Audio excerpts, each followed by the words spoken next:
Hey, so in Linux land, there are quite a few betas running around right now. Fedora, Ubuntu, I think, and Zorin OS. So since I'm already running Fedora 42, I thought I'd take a look at Fedora 43 beta. So let's go. I've just upgraded my AMD Ryzen laptop from Fedora Workstation 42 to the new Fedora 43 beta. And after a couple of days, it's been running pretty smoothly. The process for me was as simple as running a couple of terminal commands and then rebooting. The only snag so far was that one GNOME extension broke, but that tends to happen with big desktop updates anyway, so not a huge deal. So what's new in Fedora 43? The headline changes are kernel 6.17 and GNOME 49 for the Workstation edition. If you prefer KDE, you'll get Plasma 6.4. Both desktops should feel fresh and bring the usual ride to polish.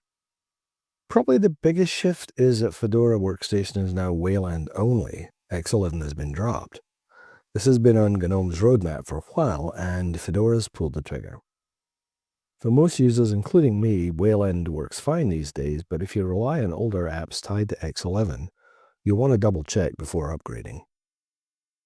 The installer also has some work. Fedora spins now use the Anaconda Web UI, which should make setup look cleaner, more consistent across different desktops.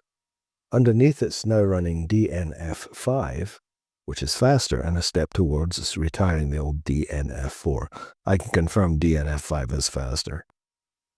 Developers get a nice bump too. Fedora 43 ships with GCC 15, glibc 2.42, LLVM 21, and Python 3.14.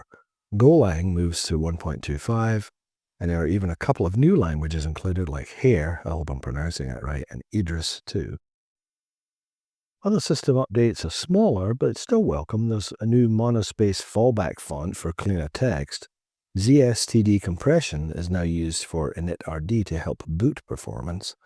And Kinoite has auto updates enabled by default, just like Silverblue. Both of these are immutable Fedora distros.